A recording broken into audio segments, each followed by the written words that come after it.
नवरात्रि का उपवास और भूखी सास। सास ने पकड़ ली थी नवरात्रि के उपवास रखने की जिद। 9 माताओं के लिए 9 दिन व्रत रखूंगी। मैया की भक्ति में शक्ति है। मैया हमारे परिवार को अपना आशीर्वाद जरूर देंगी। लेकिन अपना शरीर तो देखिए माँ जी, आपका एक पाँव घर में रहता है और एक पाँव डॉक्टर के यहाँ।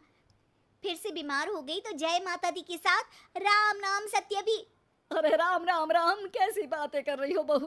राम नाम सत्य हो मेरे दुश्मनों का। मुझे व्रत रखने से मत रोको बहू, वरना देवी माँ नाराज हो जाएंगी।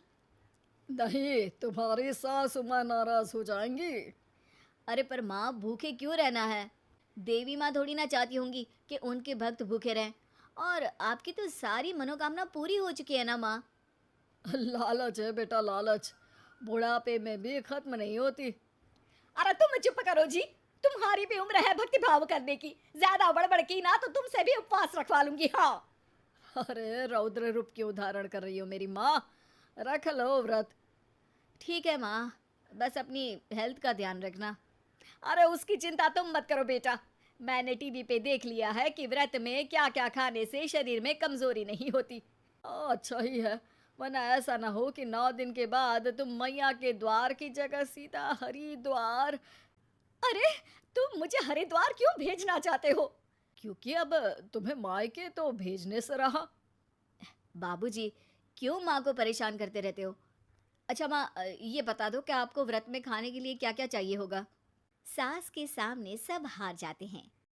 माँ के कहे सामान को बेटा लेकर आता है। नवरात्रि का पहला दिन है। नाश्ता कर लो, स्वस्थ रहो, मस्त रहो। मेरा व्रत से ध्यान भंग मत करो। अच्छा ठीक है ठीक है, भूख लगेगी तो मेरी तरफ मत देखना। आई बड़ी। तुम कोई खाना हो जो तुमको देखूंगी, आए बड़े। माँ जी, ये लीजिए आपका फरियाली मिक्सचर, इससे व्रत नहीं टूटेगा। अरे इतना सा, दिन भर भूखी रहने वाली हूँ, थोड़ा तो और ला दे। पर ये सब तो सपोर्ट के लिए होता है ना माँ जी, पेट भर के थोड़ी ना खाना होता है। करवा चौथ का व्रत नहीं रख रही हूँ जो कुछ ना खाऊं पीऊं। हाँ यार, ये तो मैंने सोचा ही नहीं। तुम इतने सारे व्रत रखती हो तो मेरे लिए करवा चौथ का व्रत क्यों नहीं रखती? अरे जुबान पे तुम्हारा नाम न रखूं, व्रत क्या खाक रखूंगी तुम्हारे लिए। माँ के कहने पर बहू और भी फरियाली ले आती है, जिसे खाकर माँ डकार मारती है।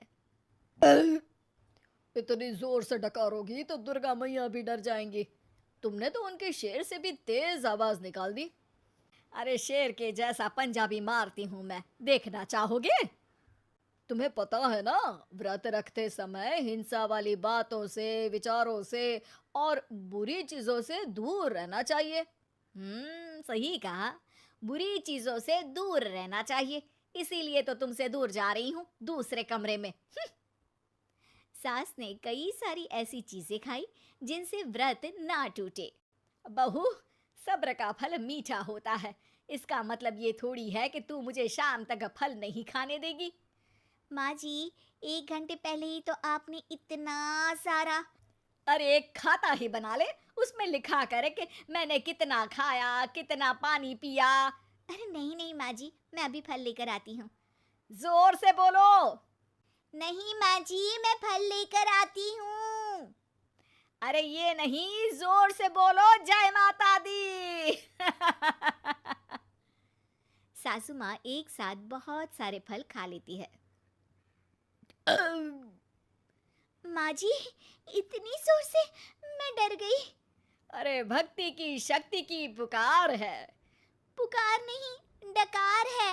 हाँ हाँ ठीक है ठीक है, चिप्स और लेकर आना जरा, उससे भी व्रत नहीं टूटता। माँ जी, आज ही सब खत्म हो जाएगा, नाश्ते का ही टाइम है। अरे ठीक है ना बेटा, मैं अब कुछ खाऊंगी ही नहीं, तुझे इतनी तकलीफ है तो। नहीं नहीं माँ जी, मेरा मतलब था कि उपवास में सिर्फ इतना खाना चाहिए जितना शरीर के लिए सही रहे। स्वाद के लिए खाने से तो अच्छा है कि उपवास ही मत रखो। माता जी की कृपा तो वैसे भी बनी ही रहती है। अरे वाह बहू वाह, एक ढोलक और हारमोनियम भी लेकर आना और प्रवचन करने लग जा। श्री श्री 108 बहु ईश्वरी माता। माँ जी, मैं आपके लिए चिप्स लेकर आती हूँ। बहू की सही सलाह को भी सास नजरअंदाज कर देती है। थोड़ी देर में बहू सास को चिप्स ला कर दे देती है। आलू की चिप्स, आहा, मजा आ गया। आलू किसी भी सब्जी में चला जाता है। आलू पनीर, आलू पालक, आलू टमाटर, आलू भिंडी और तो और पराठे में भी चला जाता है। वैसे ही इंसान को भी हर स्थिति में आलू जैसा होना चाहिए। थोड़ी देर में वहां ससुर जी आते हैं। क्या चिप्स खा रही हो? अरे नहीं जी, दिख तो चिप्स ही रही है। अरे तो पूछ क्यों रहे हो? अरे गुस्सा क्यों हो रही हो? उपवास में गुस्सा नहीं करना चाहिए। और ऐसा तो है नहीं कि सिर्फ तुम उपवास करती हो, हमने भी तो किया होगा कभी। नहीं जी नहीं, तुम तो कर ही नहीं सकते। तुम उपवास में भी भेजा खाओगे और भेजा खाने से उपवास टूट जाता है। अच्छा, थोड़ी सी चिप्स मुझे दे दो, मन ललचा रहा है। नहीं, उपवास के लिए है। तुम अपना खाना खा लेना जो भी बने। पूरा दिन सास कुछ ना कुछ खाती रहती है। जैसे ही रात होती है, बस उपवास हो गया, अब मैं खाना खाऊंगी। जो दिन भर से खा रही थी उसको क्या बोलते हैं? बाबूजी, क्यों माँ को परेशान करते रहते हो? अरे लड़के, तेरी माँ दिन भर से इतना खा चुकी है कि देश में भूखमरी की समस्या इसी की वजह से बढ़ रही है। और खाने की दिक्कत नहीं है, कितना भी खाए, लेकिन सेहत इधर उधर होती रहती है। कुछ ऊपर नीचे हो गया तो तेरी माँ खाने के बाद हाथ धोएगी और तू अपनी माँ से हाथ धो बैठेगा। अरे इत्तू सा तो खाया था, उपवास भी ना तोड़ू क्या? ठीक है, नहीं खा रही बस। अरे बहू, तुम ही बताओ, ये इत्तू सा मतलब कितना खाया है इसने? ना जी ना, मैं कुछ नहीं बोलूंगी। खाना दे रहे हो या नहीं, या 9 दिन बिना जल के उपवास रख लूं? देने के लिए धमकी अच्छी है, सुनने में भी डरावनी लग रही है, पर जैसे तुम्हारी जुबान में स्वाद का खून लगा है ना, तुम भूखी नहीं रह पाओगी। मैं कसम खाती हूँ जी। अरे देखो, कसम भी खाओगी तुम। अरे कुछ और दे दो इसको खाने को। ये ले, दाल चावल खा ले बस। डॉक्टर भी कहते थे कि माँ को आए दिन पेट से जुड़ी समस्या रहती है। बस इसी के लिए घर वाले पहले उन्हें उपवास नहीं करने दे रहे थे, लेकिन जब उपवास करने दिया तो माँ ने इतना फरियाली खाया कि घर वालों की चिंता बढ़ा दी। और जैसा कि घर वालों को डर था, अगले दिन उनकी तबीयत खराब भी हो गई। डॉक्टर को बुलाना पड़ा। अरे जितनी बार आप बीमार होते हो उस हिसाब से तो मुझे एक क्लिनिक आपके घर में ही खोल लेना चाहिए। या फिर क्लिनिक में ही इनका एक अलग कमरा बनवा देते हैं डॉक्टर साहब। बाबूजी, पिताजी, मेरे जनक, क्यों हमेशा मजाक करते रहते हो? डॉक्टर साहब, माँ का पेट खराब है। क्या खाया था? जो मिला, जो दिखा, सब कुछ। अरे बस भी करो जी। बस तो तुमको करना था खाते वक्त। देखिए, खाना अच्छी बात है और उपवास भी आदमी को रखते रहना चाहिए, लेकिन तब जब शरीर लायक हो। पहले दिन ही बीमार हो गई तो 8 दिन कैसे होगा? आप व्रत मत रखो और खाने पीने पे ध्यान दो। मैं गोलियां दे रहा हूँ। आप भी कुछ खाने को ही दे रहे हो? हाँ, इससे जल्दी ठीक हो जाएंगी, समझ गई हैं आप? अब तो ठीक ही होना है ना मुझे। जोर से बोलो। जय माता दी, जय माता दी, जय माता दी। ये कहानी एक छोटे से गांव नीलवाड़ा की है। वहाँ के लोग बहुत ही मिलनसार थे। छोटा सा गांव था। गांव क्या, एक परिवार ही था। सभी घरों के बच्चे साथ में खेलते, शाम को औरतें मिलती, बातें करती। बहुत ही खुशनुमा माहौल हुआ करता था। एक रोज शाम के वक्त कुछ औरतें गांव के चबूतरे पर बैठी हुई बातें कर रही थी। पता है क्या रेशमा, कल मेरी सास कह रही थी इस गांव में पहले नाग नागिन रहा करते थे। होंगे ही, जब इंसान नहीं होते थे तो सांप बिच्छू ही तो रहते होंगे ना गांव में। तू भी ना। अरे नहीं नहीं, वैसे नहीं। उन्होंने एक बार एक नाग नागिन का जोड़ा भी देखा था जब वो छोटी थी। उन्होंने सबको बताया पर किसी ने उनकी बात न मानी। अरे पर इसमें न मानने वाली क्या बात है? उन्होंने उस नाग नागिन के जोड़े को इंसान में बदलते देखा था। हैं? तब तो मैं भी ना मानूं इस बात को। ऐसा होता भी है क्या भला? तभी अचानक प्रेमा चीखने लगती है। सांप! सांप! रेशमा, तेरे कंधे पर सांप! अपने कंधे पर झूल रहे काले रंग के सांप को देखकर रेशमा चीख उठती है। बचाओ! बचाओ सांप! उस सांप के पीछे एक छोटा सांप भी भागता है और दोनों सांप फौरन अदृश्य हो जाते हैं। हे भगवान, लगता है ये सांप बैठा हुआ मुझे ही देख रहा था। गलती हो गई, अब नहीं कहूंगी कुछ भी। ये कहकर रेशमा अपने घर चली जाती है और प्रेमा अपने घर। अगली सुबह सबकी नजर एक औरत पर पड़ती है जो अपना सामान हाथ में उठाए अपनी बेटी के साथ गांव में आती है। ये औरत कौन है? पहले तो इसे कभी नहीं देखा। चलना पूछते हैं। नमस्ते बहन जी, किसके घर जाना है आपको? मुझे कहाँ जाना होगा, सब तो मेरा ही है। मैं तो बस घर लौटी हूँ। मैं मतलब नहीं समझी आपका। मैं पास ही के गांव में रहती हूँ, ये मेरी बेटी है। यहाँ पढ़ाई की ज्यादा व्यवस्था नहीं, इसलिए यहाँ आ गए। पर यह गांव नया सा नहीं लगा, बिल्कुल घर सा लगा। इसीलिए तो मैंने कहा कि मैं बस वापस लौटी हूँ। वैसे आपकी बेटी बहुत सुंदर है। रमोला की बेटी तारा इतनी खूबसूरत थी मानो उसने सारी सुंदरता अपने चेहरे में संभाली हो। नीले रंग की आंखें, कमर से भी लंबी चोटी, गोरा रंग, पर मुंह में एक जरा बोली नहीं। बच्ची बोलती नहीं है क्या? हाँ, तारा बोल नहीं सकती, बेजुबान है। ये तो बड़े दुख की बात है। बेटी जरा मुंह खोलकर जबान दिखाना तो। तारा जैसे ही मुंह खोलती है उसकी जीभ देखकर रेशमा के होश उड़ जाते हैं। तारा की जीभ बीच से कटी हुई थी, बिल्कुल सांपों की तरह। ये क्या? अरे ऐसे क्या कर रही है तू? बच्ची का मजाक मत उड़ा। हद है रेशमा तू भी। रेशमा की हरकतों से वाकिफ प्रेमा वहां से चली जाती है। उसी रात रेशमा का पति रात को अपने कमरे में सो रहा होता है। उसकी चीख की आवाज से उसकी पत्नी भागते हुए कमरे में आती है। मेरा दम घुट रहा है रेशमा, मुझे बचा ले। प्रफुल्ल का शरीर नीला पड़ गया था और मुंह से झाग आ रहे थे। अपने पति को इतना तड़पता देखकर रेशमा मदद मांगने बाहर भागती है। पूरा गांव उसके घर के बाहर जमा हो जाता है।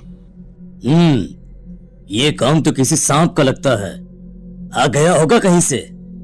होठ पूरा नीला पड़ गया है प्रफुल्ल भैया का। अरे इस गांव में किसी को जहर निकालना आता है क्या?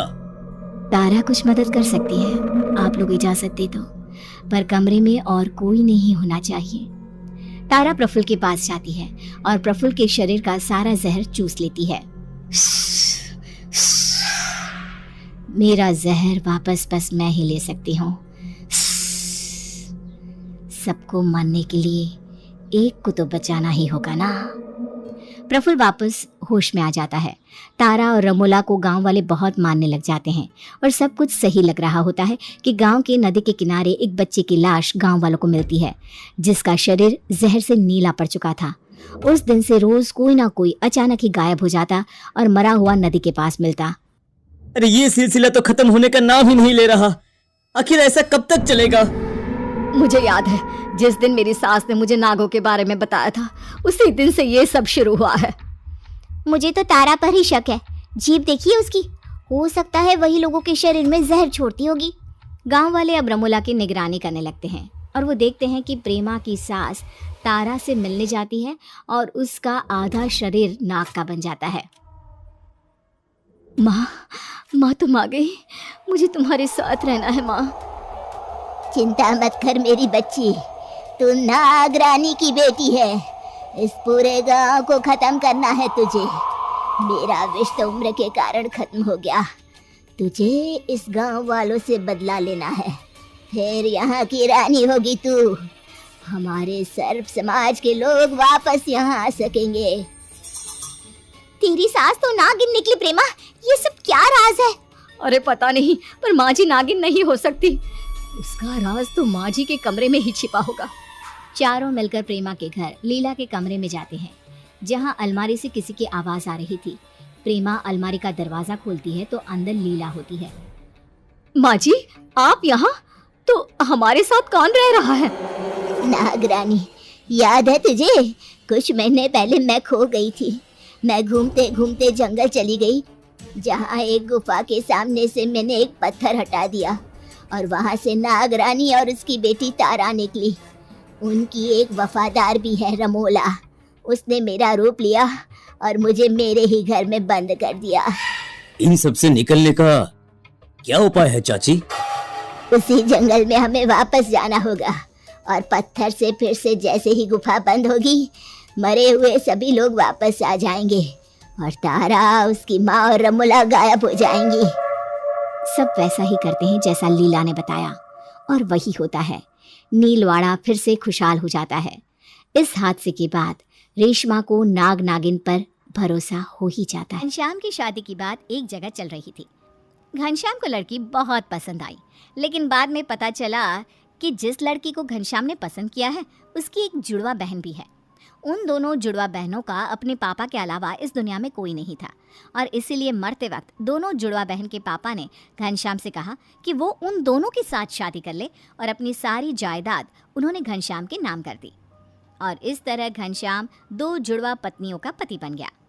उन दोनों बहनों में से एक का नाम था रमा और दूसरी का नाम था सारिका। धीरे धीरे वक्त बीतता गया। रमा की तो कोई संतान नहीं हुई, पर सारिका को एक बेटा हुआ। जब सारिका और घनश्याम का बेटा अविनाश 28 साल का हुआ तो उसकी शादी अंजलि नाम की लड़की के साथ हो गई। देखो बहू, तुम बहुत किस्मत वाली हो। तुम्हें 2 सास मिली है अपना ख्याल रखने के लिए। हाँ अंजलि, और मेरी दोनों माँ बहुत अच्छी हैं, वो तुम्हारा बहुत ख्याल रखेंगी। देखो बहू, सास तो तुम्हारी 2 है, लेकिन असली सास तो मैं ही रहूंगी, क्योंकि अविनाश ने मेरे पेट से जन्म लिया है। हाँ भाई, सही बात है। मुझे तो कभी कोई औलाद नहीं हुई। तुम्हारी बहू तुम्हारी ही रहेगी, फिक्र ना करो। नहीं नहीं मम्मी जी, ऐसा कुछ भी नहीं है। मैं आपका भी अपनी सास की तरह ही ख्याल रखूंगी। मेरे लिए तो आप दोनों ही मेरी सास हैं। देखा, कितनी समझदार लड़की है। और प्लीज़ आप दोनों आपस में बिल्कुल झगड़ा ना करो। अंजलि सबका ख्याल बराबर से रखेगी। एक दिन सुबह के वक्त, अंजलि बहू, ज़रा मेरे पीने के लिए थोड़ा पानी तो गर्म कर दो। ये लीजिए मम्मी जी, आपके लिए गर्म पानी। अरे अंजलि, मेरा टिफ़िन तो बना दिया है ना, ऑफिस के लिए देर हो रही है। बस 5 मिनट लगेंगे, थोड़ा सा इंतज़ार कर लीजिए प्लीज़। बहू, मेरा नाश्ता कहाँ है? अभी तक बनाकर क्यों नहीं लाई? मम्मी जी, आप थोड़ी देर रुक जाइए ना, इनको ऑफिस के लिए देर हो रही है। मैं अब भी आपका नाश्ता बना देती हूँ। जब रमा ने तुमसे पानी लाने को कहा तो तुम लपक कर ले आई, और मेरे नाश्ते के लिए मुझे इंतजार करने को कह रही हो। अरे नहीं नहीं मम्मी जी, ऐसी कोई बात नहीं है। उस वक्त मैं फ्री थी तो मैंने रमा मम्मी जी के लिए जल्दी से पानी गर्म कर दिया। अरे सब समझती हूँ। रमा मेरी बहू को अपनी तरफ करने की कोशिश कर रही है, लेकिन मैं ऐसा नहीं होने दूंगी। अगले दिन शाम के वक्त, अंजलि बहू, जरा मेरे पास तो आओ। देखो तुम्हारे लिए कितनी सुंदर साड़ी लाई हूँ। अरे वाह मम्मी जी, ये साड़ी तो बहुत सुंदर और काफ़ी भारी भी है। वही तो। अरे अंजलि, मैं अच्छे से जानती हूँ आजकल की लड़कियों को भारी कपड़े पहनना पसंद नहीं है। तुम्हारे लिए डिजाइनर सूट लेकर आई हूँ, बताओ जरा कैसा है। रमा मम्मी जी, सच बताऊँ तो मुझे इसी तरह के सूट पहनने पसंद है। वैसे वो साड़ी भी बहुत सुंदर है, लेकिन बहुत भारी है ना, पता नहीं मुझसे संभलेगी भी या नहीं, लेकिन मैं दोनों चीज़ रख लेती हूँ। अंजलि के वहाँ से जाने के बाद, देखो रमा, मैं सब जानती हूँ। तुम मेरी बहू को अपनी तरफ करने की कोशिश ना करो। अविनाश मेरा बेटा है और अंजलि मेरी बहू। अरे तुम बेकार में ही परेशान हो रही हो। मैं तो बस अपनी बहू को प्यार करती हूँ, इसलिए उसके लिए गिफ्ट लेकर आई थी। और वो मेरी भी तो बहू है, ये बात दिमाग में हमेशा याद रखना सारिका। लेकिन सारिका को लगता है कि कहीं अंजलि रमा को ज़्यादा इज्जत और प्यार देना शुरू ना कर दे, और रमा को लगता है कि कहीं अंजलि सारिका की बातों में आकर उससे दूर ना हो जाए। इसी कंपटीशन में वो दोनों अंजलि को परेशान करना शुरू कर देती हैं। मम्मी जी, आज अविनाश के ऑफिस में पार्टी है और मुझे वहाँ जाना है, तो मैं जल्दी से तैयार होकर निकलती हूँ। अविनाश बस आते ही होंगे। ठीक है, तुम पार्टी में चली जाओ बहू, लेकिन मेरे रात के खाने के लिए ना खिचड़ी बना कर जाना। ठीक है मम्मी जी। मैं सारिका मम्मी जी को भी पूछ लेती हूँ कि उन्हें क्या खाना है। क्या हुआ बहू, कहीं जा रही हो? मम्मी जी, वो मैं अविनाश के साथ पार्टी में जा रही हूँ। रमा मम्मी जी को खाने में खिचड़ी खानी है, आप भी वही खा लेंगी तो मेरा काम जल्दी हो जाएगा। नहीं नहीं, मेरा तो आज पनीर की सब्जी खाने का मन था। मेरे लिए तुम थोड़ा पनीर ही बना दो। लेकिन मम्मी जी, मुझे देर हो जाएगी। अच्छा, खिचड़ी बनाने में देर नहीं होगी तुम्हें? अब अंजलि अपनी दोनों सास के लिए अलग अलग खाना बनाती है और बुरी तरह से थक जाती है। थोड़ी देर बाद जब अविनाश उसे पार्टी के लिए लेने आता है। अरे अंजलि, तुमने अपनी क्या हालत बना रखी है, पार्टी में नहीं चलना है क्या? अविनाश, मैं बहुत थक गई हूँ, मेरा पार्टी में जाने का बिल्कुल भी मन नहीं है। प्लीज़ आप अकेले ही चले जाइए। कुछ दिनों के बाद,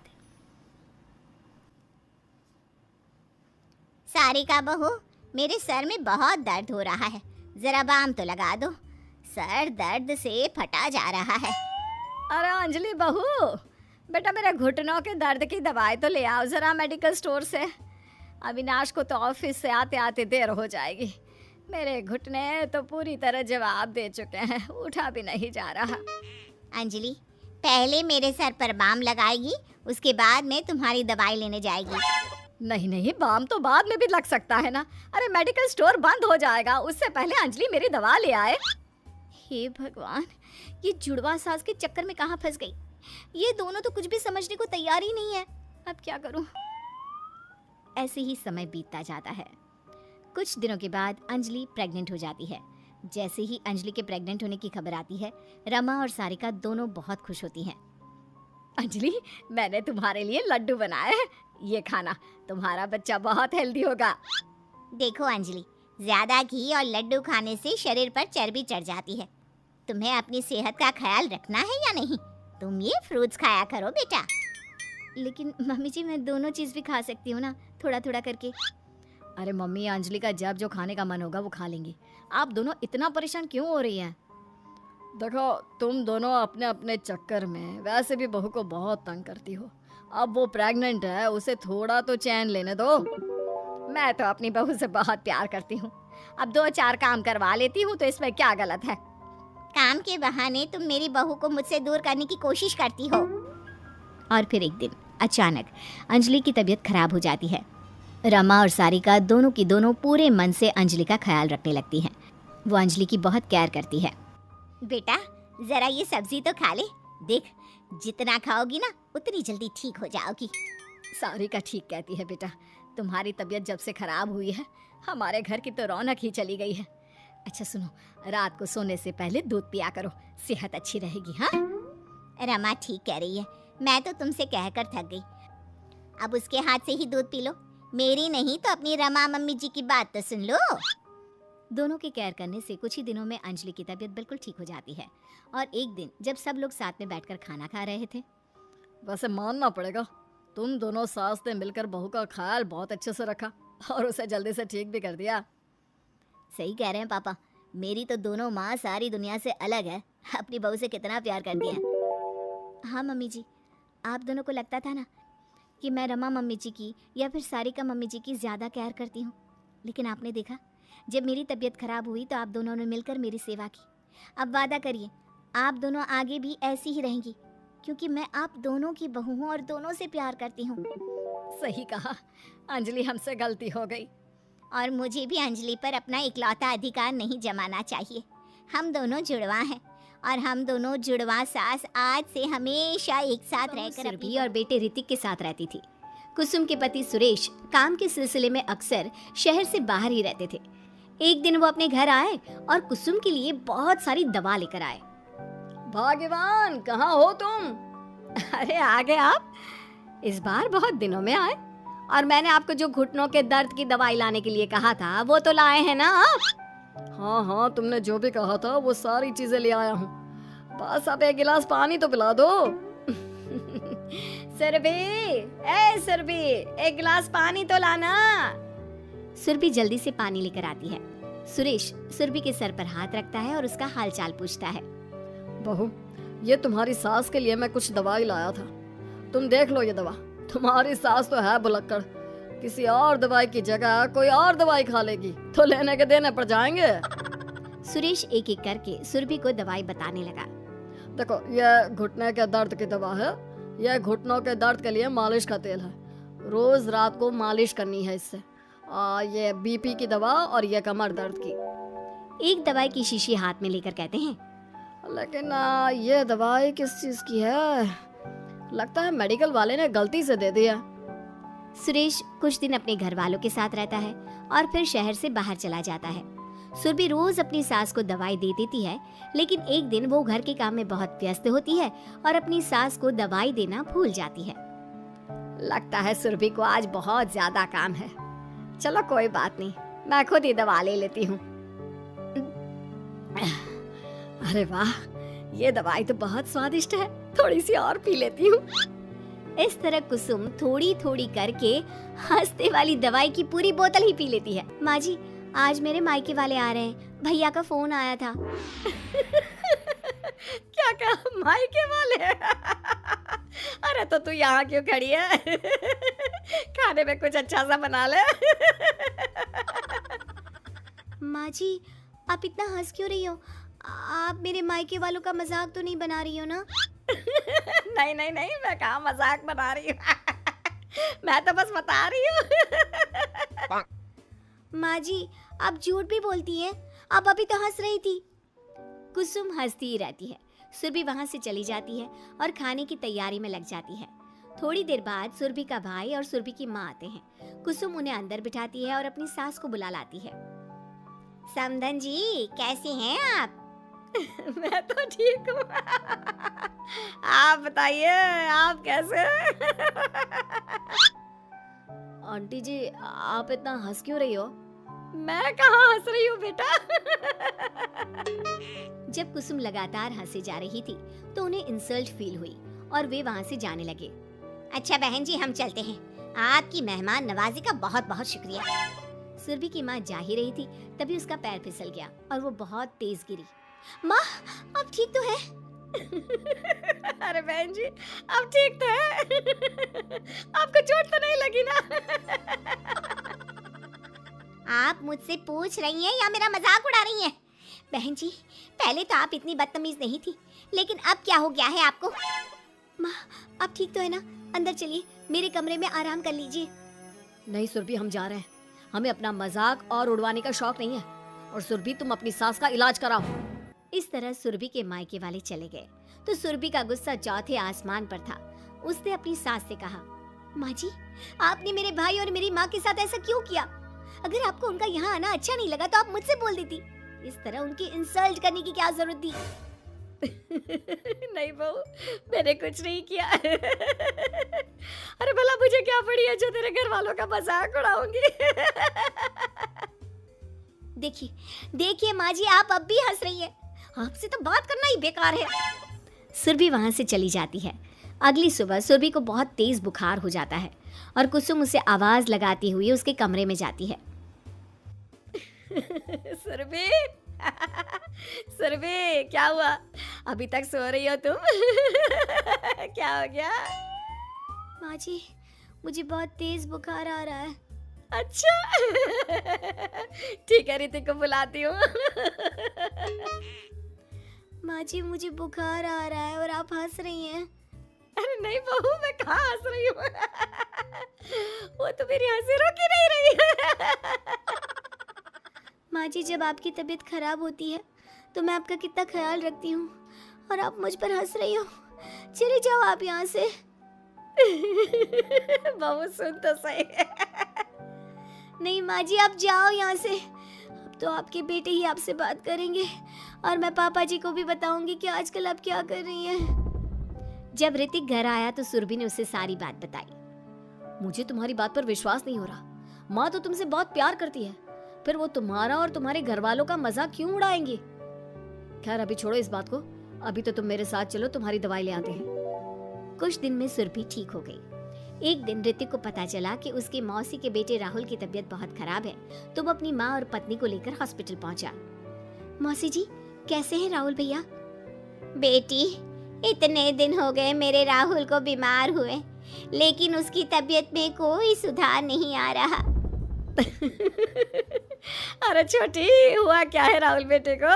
कुछ बता तो सही। माँ, आप हंस क्यों रही हो? कहाँ हंस रही हो बेटा? मैं तो अपनी बहन के बेटे के लिए परेशान हूँ। माँ, ये क्या तरीका है? रहने दे बेटा, ये तो मैंने सुना था कि मुसीबत में साया भी साथ छोड़कर चला जाता है। आज मैंने देख भी लिया। अरे नहीं बहन, मैंने ऋतिक और राहुल में ना कभी कोई फर्क नहीं किया। फर्क तो दिख रहा है कुसुम दीदी।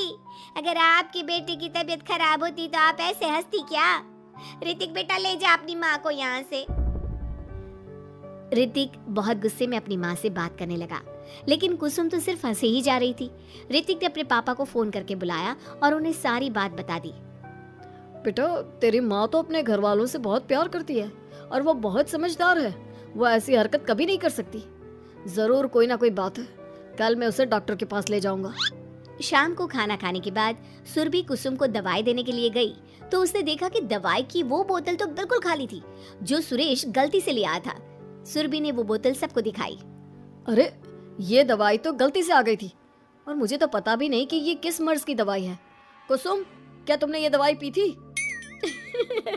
हाँ जी, एक दिन जब बहू काम में लगी थी ना तो मैंने ये दवाई पी कर देखी थी।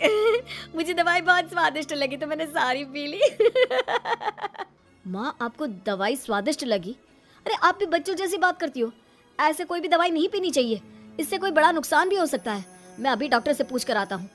ऋतिक डॉक्टर के पास गया और कुछ देर में वापस घर आकर सबको बताया। माँ ने जो ये दवाई खाई है ना, ये हंसने वाली दवाई है और माँ ने एक साथ बहुत मात्रा में दवाई खाई है तो इसका असर थोड़े समय तक तो रहेगा। उसके बाद माँ बिल्कुल ठीक हो जाएगी। अच्छा हुआ जो तू डॉक्टर से पूछ कर आया, नहीं तो हंसते हंसते मेरा पेट ही दुख गया है। तुम जब तक पूरी तरह ठीक नहीं हो जाती घर पर ही रहना, और घर पर कोई मेहमान आए तो उससे बात मत करना। आप ठीक कह रहे हो, मैं ऐसा ही करूंगी। अब मैं बिल्कुल हंसूंगी। कुसुम की बात। शीला जी बड़ी उदास होकर घर के बाहर बैठी हुई थी। तभी उनकी पड़ोसन कांता वहाँ पर आ गई। अरे क्या बात है सुशीला बहन, आज इतनी उदास क्यों हो? अरे क्या बताऊं कांता बहन, जब से घर में बहू आई है तब से आफत आ गई है। अरे ये आप क्या कह रही हैं? आप तो इतना खुश होकर अपने बेटे की शादी करके बहू घर लेकर आई थी। अब क्या हुआ? बहू ने कोई तमाशा खड़ा कर दिया क्या? नहीं नहीं बहन जी, तमाशा तो कोई खड़ा नहीं किया। फिर क्या बात है? क्या बहू ठीक से काम नहीं करती या फिर आपको उल्टे सीधे जवाब देती है? ऐसी भी कोई बात नहीं, मेरी बहू तो घर के सारे काम खुद अकेले ही निपटा देती है और मुझसे तो बड़े प्यार से बात करती है। अरे बहन जी, जब आपकी बहू सारे काम इतने अच्छे से करती है, आपसे झगड़ा नहीं करती, फिर आप परेशान क्यों हैं? अब क्या बताऊं, मेरी बहू को नाखून चबाने की आदत है। जब देखो तब नाखून चबाती रहती है। परेशान हो गई हूँ इस वजह से मैं। अरे तो इसमें आपको क्या परेशानी? चबाती है तो चबाने दो। अरे बहन जी, शर्म आती है। घर पर कोई मेहमान या मिलने वाला आ जाए और वो बार बार हमसे पूछे कि आपकी बहू इस तरह नाखून क्यों खा रही है। अब आप ही बताइए, क्या जवाब दें उनको? अरे तो फिर आप अपनी बहू को समझाने की कोशिश कीजिए कि इस तरह की हरकत ना किया करे। क्या करूं? वो कहती है कि उसकी बचपन की आदत है, छुड़ाना बहुत मुश्किल है मम्मी जी। मेरी तो कुछ समझ में नहीं आता। चलिए, मैं आपकी बहू को समझाने की कोशिश करती हूँ। आइए आइए, अंदर आइए, इसी बहाने बहू से भी मिल लीजिए। क्या पता आपकी बात उसकी समझ में आ जाए। सुशीला और कांता दोनों घर के अंदर चले जाते हैं। वहाँ पर सुशीला की बहू प्रिया घर का कुछ काम कर रही थी। कांता को देखते ही प्रिया उनके पास आ जाती है। नमस्ते आंटी जी, कैसी हैं आप? मैं तो बिल्कुल ठीक हूँ बेटा, खूब खुश रहो, भगवान तुम्हें लंबी उम्र दे। आंटी, मैं आपके लिए चाय नाश्ता लेकर आती हूँ, आप तब तक बैठकर मम्मी जी से बातें करें। अरे बेटा, चाय की क्या जल्दी है, यहाँ आओ, मेरे पास बैठो। सारा दिन काम में लगी रहती हो, कभी हम लोगों के पास बैठकर बातें भी किया करो। जी आंटी जी, मैं आप लोगों के पास बैठ जाती हूँ बस। कुछ ही देर बाद बातें करते करते प्रिया अपने नाखून चबाने लगती है। ये देखकर कांता ने उससे कहा, अरे प्रिया बेटा, ये तुम क्या कर रही हो? इतनी पढ़ी लिखी सुंदर और समझदार लड़की होकर इस तरह नाखून चबाना अच्छा नहीं लगता। सॉरी आंटी जी, वो क्या है ना, मुझे पता ही नहीं चलता कि मैं कब अपने नाखून चबाने लग जाती हूँ। अरे जरा दिखाओ तो तुम्हारे नाखून। ये देखिए। देखा आपने, प्रिया ने अपने नाखून चबा चबा कर पूरी तरह गायब कर दिए हैं। अब कौन समझाए इसे? अरे कोई बात नहीं, लेकिन बेटा तुम्हें इस तरह नाखून नहीं खाने चाहिए। देखो, अगर तुम इस तरह की कोई भी हरकत करोगी ना तो कोई तुम्हारी अच्छाइयों को नहीं देखेगा, सब तुम्हारा मजाक बनाएंगे। आपकी बात सही है आंटी, लेकिन मैं क्या करूं? मेरा अपनी इस आदत पर बिल्कुल कंट्रोल नहीं है। लेकिन बेटा, मैंने भी तुम्हें कितनी बार कहा है, तुम्हें कोशिश तो करनी चाहिए ना। अच्छा, कोई बात नहीं प्रिया, कल मेरे घर पर छोटी सी पूजा है, मोहल्ले की कुछ औरतें भी वहाँ पर आएंगी। मैं चाहती हूँ तुम भी हमारे घर आओ। जी बिल्कुल, मैं मम्मी जी के साथ आपके घर जरूर आऊंगी। अगले दिन सुशीला जी अपनी बहू प्रिया के साथ कांता के घर पूजा करने के लिए जाती है। प्रिया मोहल्ले की औरतों के साथ बैठी हुई थी, तभी अचानक से मोहल्ले की एक औरत सीमा के चिल्लाने की आवाज आई। अरे ये देखो, सुशीला जी की बहू मेरा हाथ पकड़कर मेरे नाखून खा रही है। हैं? ये क्या कह रही हो? आपको क्या लगता है मैं झूठ बोल रही हूँ? ये देखिए, आपकी बहू मेरे बाजू में बैठी थी। अरे मैं तो भगवान के ध्यान में इतनी मस्त थी, इसने मेरा हाथ उठाया और लगी मेरे नाखून खाने। क्यों प्रिया बहू, तुमने सीमा के हाथ के नाखून भी खाए क्या? मुझे माफ कर दीजिए मम्मी जी, वो मेरे हाथ के नाखून पूरी तरह खत्म हो गए थे, इसलिए मुझे लगा। अरे चुप करो बहू, आज तुमने सारे मोहल्ले वालों के सामने मेरा मजाक बनाकर रख दिया। अरे प्रिया बेटा, मैंने तुम्हें कल ही तो समझाया था कि तुम्हें इस तरह की हरकत नहीं करनी चाहिए। इसमें मेरी कोई गलती नहीं है, मुझे पता ही नहीं चला कि अपने नाखून खाते खाते कब मैं सीमा आंटी के नाखून चबाने लग गई। अरे कैसी पागल बहू है आपकी, इसका कुछ इलाज क्यों नहीं करवाते? अरे ऐसा भी कोई होता है क्या? इंसान अपने नाखून छोड़कर बाजू वाले के नाखून चबाने लगे। सीमा की बात सुनकर मोहल्ले की सारी औरतें हंसने लग जाती है। ये देखकर सुशीला जी को बिल्कुल अच्छा नहीं लगता और वो प्रिया पर नाराज होती है और उसे घर ले आती है। पूरे मोहल्ले के सामने आज तुमने हमारा मजाक बनवा कर रख दिया। मम्मी जी मुझे माफ कर दीजिए, मुझसे बहुत बड़ी गलती हो गई। बहू, आखिर तुम अपनी आदत छोड़ क्यों नहीं देती? मैं कोशिश करूंगी मम्मी जी। कुछ दिन और इसी तरह बीत जाते हैं, लेकिन प्रिया की नाखून खाने की आदत अभी तक खत्म नहीं हुई। तभी एक दिन प्रिया के पेट में जोरों से दर्द होता है। मम्मी जी मेरे पेट में बहुत जोर से दर्द हो रहा है। अरे क्या हुआ? कुछ देर पहले तक तो तुम बिल्कुल ठीक थी। पता नहीं मम्मी जी, बहुत दर्द हो रहा है, मुझे डॉक्टर के पास ले चलिए ना। अच्छा ठीक है, मैं तुम्हें डॉक्टर के पास ले चलती हूँ। सुशीला जी, आपकी बहू के पेट में नाखूनों का गुच्छा बन गया है और इसे ऑपरेशन से ही बाहर निकाला जा सकता है। क्या ऑपरेशन? ये क्या कह रहे हैं आप डॉक्टर साहब? मुझे ऑपरेशन से बहुत डर लगता है। अब डरने से क्या होगा प्रिया जी, आप जिस स्पीड से नाखून खाती हैं उससे ये सब तो होना ही था। हे भगवान, ये क्या हो गया? मेरे नाखून खाने की आदत की वजह से मुझे ये सब सहना पड़ रहा है। बहू, अगर तुमने वक्त रहते मेरी बात मान ली होती तो आज तुम्हारे साथ ये सब ना हुआ होता। 2 दिन बाद आप मेरे हॉस्पिटल वापस आ जाना, मैं आपके पेट का ऑपरेशन करके सारा गुच्छा बाहर निकाल दूंगा। डॉक्टर साहब, क्या इसका और कोई इलाज नहीं है? नहीं, और कोई इलाज नहीं है। और हाँ, अगर एक बार ऑपरेशन होने के बाद आपने फिर से नाखून खाना शुरू किया तो अगली बार ऑपरेशन करना भी मुश्किल होगा। फिर तो सीधा भगवान जी ही इसका इलाज करेंगे। नहीं डॉक्टर साहब, मुझे इतनी जल्दी भगवान के पास नहीं जाना। 2 दिन के बाद सुशीला जी अपनी बहू प्रिया को डॉक्टर के पास लेकर जाती है। प्रिया को हॉस्पिटल में एडमिट करने के बाद उसे ऑपरेशन थिएटर में ले जाया जाता है। 1 घंटे के बाद जब प्रिया होश में आती है। मम्मी जी, मेरा ऑपरेशन ठीक से तो हो गया ना? मुझे कुछ होगा तो नहीं ना? क्यों, तुम्हें अच्छा नहीं लग रहा क्या?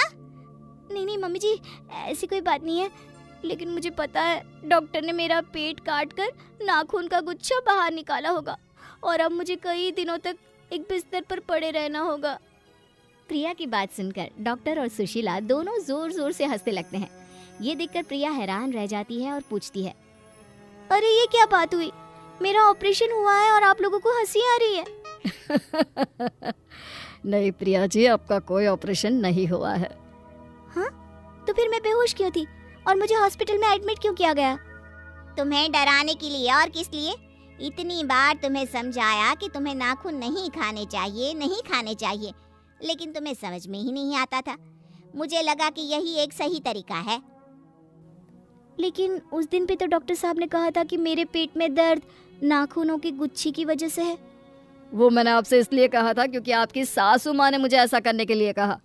अगर मैं और आपकी सासू माँ आपको डराते नहीं तो आपकी नाखून खाने की आदत कभी नहीं जाती। तो क्या मैं बिल्कुल ठीक हूँ? मेरा पेट कटा नहीं है? जी नहीं, बिल्कुल भी नहीं, आप एकदम ठीक है। बस थोड़ी देर के लिए आपको बेहोशी का इंजेक्शन दे दिया गया था। और वो भी तुम्हें डराने के लिए बहू।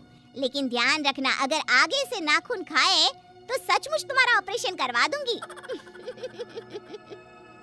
अपनी सास की बात सुनकर प्रिया जोर जोर से हंसने लगी और साथ ही उसने मन ही मन ये निश्चित भी कर लिया था कि वो कभी अपने या किसी और की नाखून। अब तेरी शादी की उम्र हो चुकी है, सब तेरे लिए लड़का देख रहे हैं और तू है कि 8-9 बजे बिस्तर से उठ रही है। मम्मी, क्या आप भी सुबह सुबह ज्ञान दे रही हो? सोने तो दो कम से कम। क्या करें, अब तेरी हरकतें ही ऐसी हैं। चल अब बिस्तर छोड़ और मेरे साथ खाना बनाना सीख। ना, मैं नहीं बना रही खाना वाना। आप प्लीज जाइए ना यहाँ से। रोशनी की बातों से निराश होकर निशा वहाँ से चली जाती है। निशा, तुम रोशनी को घर का कामकाज क्यों नहीं सिखाती? अगर यही हाल रहा फिर तो 2 दिन में उसके ससुराल वाले उसे यहाँ छोड़कर चल देंगे। मैं तो बहुत कोशिश करती हूँ उसे घर की जिम्मेदारियां सिखाने की, लेकिन वो मेरी सुने तब ना। आप तो जानते ही हैं ना कि वो कितनी जिद्दी है। हमें निशा के लिए एक ऐसा लड़का ढूंढना होगा जिसका भरा पूरा परिवार हो, सास ससुर से लेकर जेठ जिठानी देवर ननद सब हो। यहाँ ना सही, लेकिन शादी के बाद उसे वहाँ अपनी जिम्मेदारियों का एहसास जरूर होगा। कुछ दिनों के बाद रोशनी का परिवार उसके लिए लड़का देखना शुरू कर देता है और एक दिन चिराग नाम का लड़का रोशनी को देखने अपने परिवार के साथ उसके घर पहुंच जाता है। देखिए भाई साहब, मैं पहले ही आपको बता देती हूँ, हमारा परिवार बहुत बड़ा है, इसलिए अगर आपकी लड़की हमारे घर की जिम्मेदारियाँ बिना ना नुकुर के उठा सकती है तभी हम ये रिश्ता पक्का करेंगे। अरे ये भी कोई बोलने वाली बात है बहन जी। हमारी रोशनी आपके पूरे परिवार को बैठे बैठे खिला सकती है, इतनी जिम्मेदार है मेरी बेटी। अगर ऐसी बात है फिर तो हमें इस रिश्ते से कोई आपत्ति नहीं है। तो फिर चट मंगनी पट ब्याह के बारे में क्या ख्याल है? हाँ हाँ बिल्कुल, शादी में देर किस बात की, 3 हफ्ते बाद ही शादी का शुभ योग है। अगर आपको कोई दिक्कत ना हो तो हम इनकी शादी भी 3 हफ्ते बाद ही करा देते हैं। अरे हमें इसमें कोई परेशानी नहीं है। इस तरह दोनों परिवारों में शादी की तैयारियां शुरू हो जाती है और कुछ ही दिनों बाद रोशनी की शादी चिराग से करा दी जाती है। शादी के बाद, बहू इनसे मिलो, ये है तुम्हारी दादी सास, ये बड़ी सास और बड़े ससुर, ये तुम्हारे जेठ, ये जेठानी, ये दोनों तुम्हारे देवर और ये इस परिवार की सबसे छोटी बेटी सिमरन, यानी कि तुम्हारी ननद है। परिवार में इतने सारे लोगों को देखकर रोशनी का सर चकरा जाता है।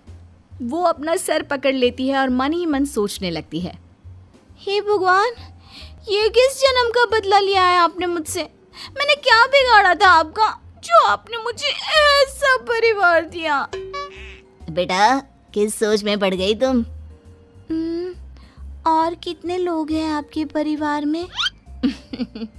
बस हम इतने ही लोग हैं बेटा, ज्यादा लंबा परिवार नहीं है हमारा।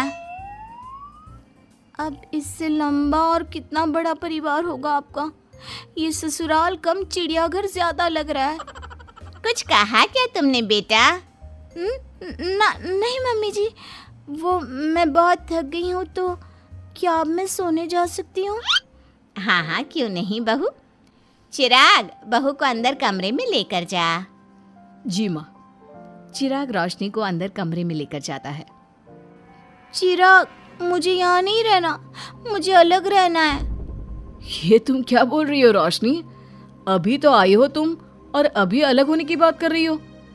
परिवार वालों को पता चलेगा तो कितने दुखी होंगे वो लोग। मुझे नहीं मतलब किसी से, और इसे तुम परिवार कहते हो?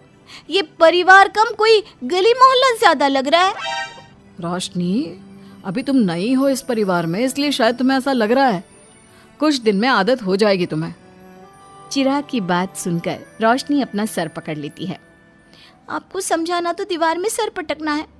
मैं सो रही हूँ, लाइट ऑफ मत करना, मुझे अंधेरे में नींद नहीं आती। इतना बोलकर रोशनी बिस्तर पर लेट जाती है।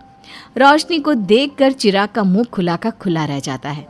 वो भी पैर पटकते हुए बिस्तर के दूसरे कोने में अपना मुंह मोड़कर सो जाता है। अगले दिन, देवरानी जी, आप उठ भी जाइए, सुबह के 6 बज चुके हैं। सोने दो ना मम्मी, क्यों परेशान कर रही हो? देवरानी जी, मैं आपकी मम्मी नहीं जेठानी हूँ। सुबह सुबह क्या मजाक है मम्मी? इतना कहकर रोशनी अपनी आंखें मसलते हुए उठती है और अपनी जेठानी को देखकर चौंक जाती है। दीदी आप यहाँ? पिछले 1 घंटे से तुम्हें उठा रही हूँ, लेकिन तुम हो कि अब उठ रही हो? लेकिन अभी तो सिर्फ 6 बज रहे हैं, आपने मुझे उठाया क्यों? वो इसलिए क्योंकि आज तुम्हारे इस घर में पहली रसोई है, तो खाना आज तुम्हें ही बनाना होगा ना। क्या? मुझे पूरे मोहल्ले के लिए खाना बनाना पड़ेगा? नहीं रोशनी, तुम्हें पूरे मोहल्ले के लिए नहीं, सिर्फ परिवार के लोगों के लिए ही खाना बनाना है। आपका परिवार किसी मोहल्ले से कम है क्या? कुछ कहा क्या तुमने? हाँ नहीं दीदी, आप चलिए, मैं अभी फ्रेश होकर आती हूँ। आरती वहां से चली जाती है, जिसकी थोड़ी देर बाद रोशनी भी रसोई में जाकर मजबूरी में सबके लिए खाना बनाने लगती है। पूरे 2 घंटे मेहनत करने के बाद उसका खाना बनकर तैयार होता है। वाह बहू, खाना तो बड़ा स्वाद बना है। सच में बहू, तुमने भले ही बहुत देर लगाई खाना बनाने में, लेकिन खाना बहुत स्वादिष्ट बना है। आपके हाथों में तो जादू है देवरानी जी। मैं तो कहती हूँ अब से रोज आप ही खाना बनाया कीजिए, क्यों मम्मी जी? हाँ हाँ बेटा, बिल्कुल ठीक कहा तुमने। रोशनी, आज से रोज तुम ही खाना बनाना। ये सुनकर रोशनी चौंक जाती है। खाना खाने के बाद सभी लोग रोशनी को शगुन का नेक देते हैं और फिर अपने अपने रूम में चले जाते हैं। क्या यार रोशनी, इतना टेस्टी खाना बनाना जरूरी था क्या? अब फंस गई ना तू। ये सब माँ पापा की वजह से हो रहा है, उनके कारण मुझे ये सब झेलना पड़ रहा है। रोशनी गुस्से में अपने रूम में जाती है और अपनी माँ को फोन मिलाती है। मम्मी, मैं आपको कभी माफ नहीं करूंगी।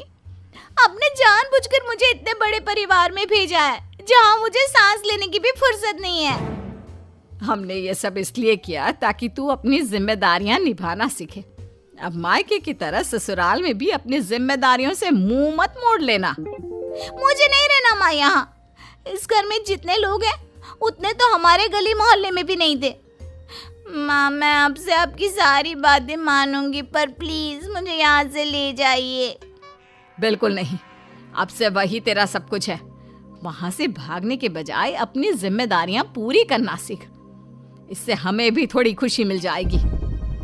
माँ की बातों से निराश होकर रोशनी फोन काट देती है, जिसके बाद उसकी नजर नेक में मिले पैसों पर पड़ती है और वो फटाफट से बिस्तर पर बैठकर पैसे गिनना शुरू कर देती है।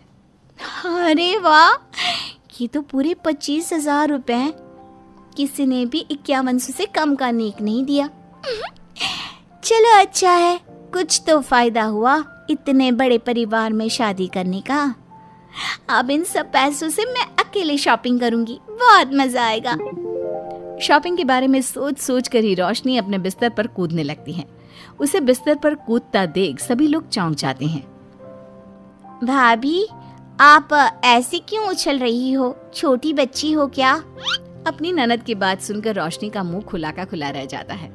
थोड़ी देर बाद रोशनी घर में बिना बताए शॉपिंग के लिए निकल जाती है और शगुन में मिले पूरे पैसों को शॉपिंग में उड़ा देती है। शाम में, देवरानी जी कहाँ गई थी आप? जानते हैं सब आपके लिए कितना परेशान हो गए थे। कम से कम आपको बताकर तो जाना चाहिए था ना। सॉरी दीदी, मैं आप लोगों को बताना भूल गई। वैसे इतने सारे बैग किस चीज के हैं? तुम शॉपिंग करने गई थी क्या? हाँ दीदी, वो आज नेक में इतने सारे पैसे मिले थे ना, तो मैंने सोचा क्यों ना मैं उन पैसों की शॉपिंग ही कर लूं। अरे वाह, ये तो बहुत अच्छा सोचा तुमने। मम्मी, पापा, सिमरन, देवर जी, सब बाहर आइए। देखिए रोशनी हम सब के लिए क्या लाई है। रोशनी कुछ समझती उससे पहले ही वहाँ सब लोग आ जाते हैं। क्या हुआ आरती बहू, क्यों चिल्ला रही हो? अरे देखिए ना माँ, रोशनी हमारे लिए शॉपिंग करके आई है। वो देखिए रोशनी हम सब के लिए कितने कपड़े लेकर आई है। आरती की बात सुनकर रोशनी के पैरों तले जमीन खिसक जाती है। उसके मुंह से एक शब्द तक नहीं निकलता। सच में भाभी, आप कितनी अच्छी हो। बेटा, हम सबके लिए तुझे खरीदारी करने की क्या जरूरत थी? अभी तेरी नई नई शादी हुई है, तुझे अपने लिए लेना चाहिए था ना। एक काम कर, ये सारे कपड़े तू ही रख ले, किसी को कुछ देने की जरूरत नहीं है। चलो, कोई तो समझदार है इस घर में। वाह भाभी, कितनी सुंदर ड्रेस है। ये शॉर्ट ड्रेस मुझे पता है आप मेरे लिए ही लाए होंगे, है ना? इसे मैं रख लेती हूँ। माँ, रोशनी इतने प्यार से सबके लिए कपड़े लेकर आई है, हमें मना नहीं करना चाहिए। तू सही बोल रही है बेटा, उसका मन रखने के लिए मैं ले लेती हूँ 1-2 साड़ियाँ। रोशनी झूठी मुस्कान लिए खड़े होकर सब देखती रहती है। देखते ही देखते उसके लाए सारे कपड़े घर वाले आपस में बांट लेते हैं और अब सिर्फ एक रुमाल को छोड़कर उसके पास कुछ नहीं बचता। अब ये रुमाल भी क्यों छोड़ा, इसे भी ले ही लेते। इतने में ही सिमरन रोशनी को आवाज देती है। भाभी, वो गलती से रुमाल रह गया है, क्या वो मुझे मिल सकता है? रोशनी वो रुमाल भी सिमरन को दे देती है। इतनी मेहनत से मैंने ये सब कुछ लिया था, लेकिन इन लोगों से मेरी खुशी बर्दाश्त नहीं हुई, कुछ भी नहीं छोड़ा। थोड़ी देर बाद रोशनी का पति भी वहां आ जाता है। मैंने सुना है आज तुमने सभी के लिए खरीदारी की है, तुम मेरे लिए कुछ लेकर नहीं आई? बस फिर क्या था, इतना सुनते ही रोशनी का पारा हाई हो जाता है और वो चिराग को घूरने लगती है जिससे चिराग डर के मारे वहां से खिसक जाता है।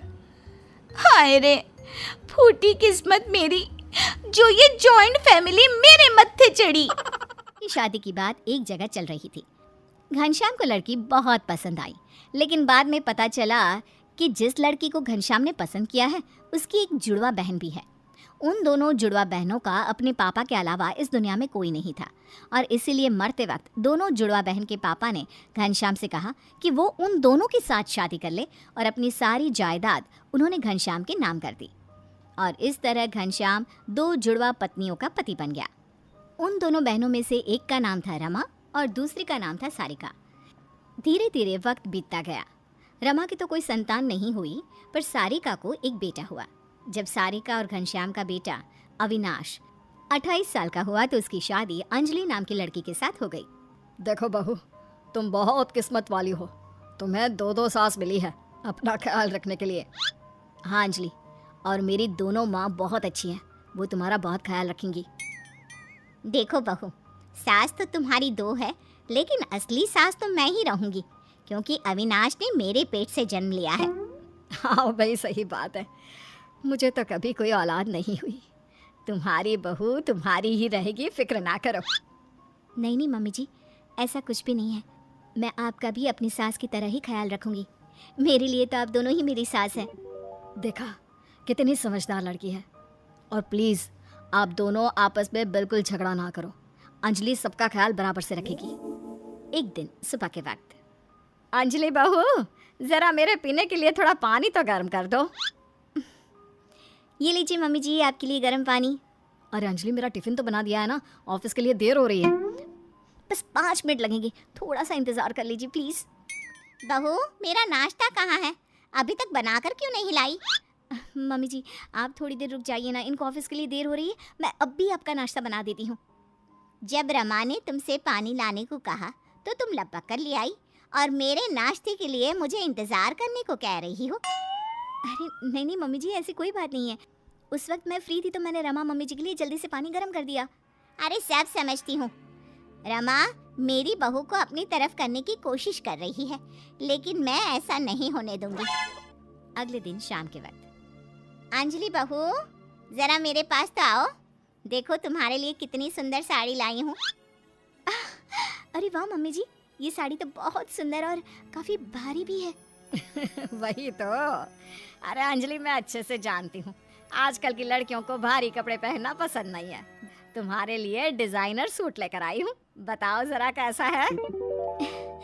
रमा मम्मी जी, सच बताऊँ तो मुझे इसी तरह के सूट पहनने पसंद है। वैसे वो साड़ी भी बहुत सुंदर है, लेकिन बहुत भारी है ना, पता नहीं मुझसे संभलेगी भी या नहीं, लेकिन मैं दोनों चीज़ रख लेती हूँ। अंजलि के वहाँ से जाने के बाद, देखो रमा, मैं सब जानती हूँ, तुम मेरी बहू को अपनी तरफ करने की कोशिश ना करो। अविनाश मेरा बेटा है और अंजलि मेरी बहू। अरे तुम बेकार में ही परेशान हो रही हो, मैं तो बस अपनी बहू को प्यार करती हूँ, इसलिए उसके लिए गिफ्ट लेकर आई थी। और वो मेरी भी तो बहू है, ये बात दिमाग में हमेशा याद रखना सारिका। लेकिन सारिका को लगता है कि कहीं अंजलि रमा को ज़्यादा इज्जत और प्यार देना शुरू ना कर दे, और रमा को लगता है कि कहीं अंजलि सारिका की बातों में आकर उससे दूर ना हो जाए। इसी कंपटीशन में वो दोनों अंजलि को परेशान करना शुरू कर देती हैं। मम्मी जी, आज अविनाश के ऑफिस में पार्टी है और मुझे वहाँ जाना है, तो मैं जल्दी से तैयार होकर निकलती हूँ। अविनाश बस आते ही होंगे। ठीक है, तुम पार्टी में चली जाओ बहू, लेकिन मेरे रात के खाने के लिए ना खिचड़ी बना कर जाना। ठीक है मम्मी जी। मैं सारिका मम्मी जी को भी पूछ लेती हूँ कि उन्हें क्या खाना है। क्या हुआ बहू, कहीं जा रही हो? मम्मी जी, वो मैं अविनाश के साथ पार्टी में जा रही हूँ। रमा मम्मी जी को खाने में खिचड़ी खानी है, आप भी वही खा लेंगी तो मेरा काम जल्दी हो जाएगा। नहीं नहीं, मेरा तो आज पनीर की सब्जी खाने का मन था, मेरे लिए तुम थोड़ा पनीर ही बना दो। लेकिन मम्मी जी, मुझे देर हो जाएगी। अच्छा, खिचड़ी बनाने में देर नहीं होगी तुम्हें? अब अंजलि अपनी दोनों सास के लिए अलग अलग खाना बनाती है और बुरी तरह से थक जाती है। थोड़ी देर बाद जब अविनाश उसे पार्टी के लिए लेने आता है। अरे अंजलि, तुमने अपनी क्या हालत बना रखी है, पार्टी में नहीं चलना है क्या? अविनाश, मैं बहुत थक गई हूँ, मेरा पार्टी में जाने का बिल्कुल भी मन नहीं है, प्लीज़ आप अकेले ही चले जाइए। कुछ दिनों के बाद। सारिका बहू, मेरे सर में बहुत दर्द हो रहा है, जरा बाम तो लगा दो, सर दर्द से फटा जा रहा है। अरे अंजलि बहू, बेटा मेरे घुटनों के दर्द की दवाई तो ले आओ जरा मेडिकल स्टोर से। अविनाश को तो ऑफिस से आते आते देर हो जाएगी, मेरे घुटने तो पूरी तरह जवाब दे चुके हैं, उठा भी नहीं जा रहा। अंजलि, पहले मेरे सर पर बाम लगाएगी, उसके बाद में तुम्हारी दवाई लेने जाएगी। नहीं नहीं, बाम तो बाद में भी लग सकता है ना। अरे मेडिकल स्टोर बंद हो जाएगा, उससे पहले अंजलि मेरी दवा ले आए। हे भगवान, ये जुड़वा सास के चक्कर में कहाँ फंस गई। ये दोनों तो कुछ भी समझने को तैयार ही नहीं है, अब क्या करूं। ऐसे ही समय बीतता जाता है। कुछ दिनों के बाद अंजलि प्रेग्नेंट हो जाती है। जैसे ही अंजलि के प्रेग्नेंट होने की खबर आती है, रमा और सारिका दोनों बहुत खुश होती हैं। अंजलि, मैंने तुम्हारे लिए लड्डू बनाए हैं, ये खाना, तुम्हारा बच्चा बहुत हेल्दी होगा। देखो अंजलि, ज्यादा घी और लड्डू खाने से शरीर पर चर्बी चढ़ जाती है, तुम्हें अपनी सेहत का ख्याल रखना है या नहीं? तुम ये फ्रूट्स खाया करो बेटा। लेकिन मम्मी जी, मैं दोनों चीज़ भी खा सकती हूँ ना, थोड़ा थोड़ा करके। अरे मम्मी, अंजलि का जब जो खाने का मन होगा वो खा लेंगी, आप दोनों इतना परेशान क्यों हो रही हैं? देखो, तुम दोनों अपने अपने चक्कर में वैसे भी बहू को बहुत तंग करती हो, अब वो प्रेग्नेंट है, उसे थोड़ा तो चैन लेने दो। मैं तो अपनी बहू से बहुत प्यार करती हूँ, अब 2-4 काम करवा लेती हूँ, तो इसमें क्या गलत है? काम के बहाने तुम मेरी बहू को मुझसे दूर करने की कोशिश करती हो। और फिर एक दिन अचानक अंजलि की तबीयत खराब हो जाती है। रमा और सारिका दोनों की दोनों पूरे मन से अंजलि का ख्याल रखने लगती हैं। वो अंजलि की बहुत केयर करती है। बेटा, जरा ये सब्जी तो खा ले, देख जितना खाओगी ना उतनी जल्दी ठीक हो जाओगी।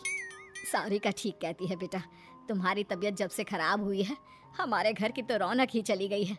अच्छा सुनो, रात को सोने से पहले दूध पिया करो, सेहत अच्छी रहेगी। हाँ, रमा ठीक कह रही है, मैं तो तुमसे कहकर थक गई, अब उसके हाथ से ही दूध पी लो, मेरी नहीं तो अपनी रमा मम्मी जी की बात तो सुन लो।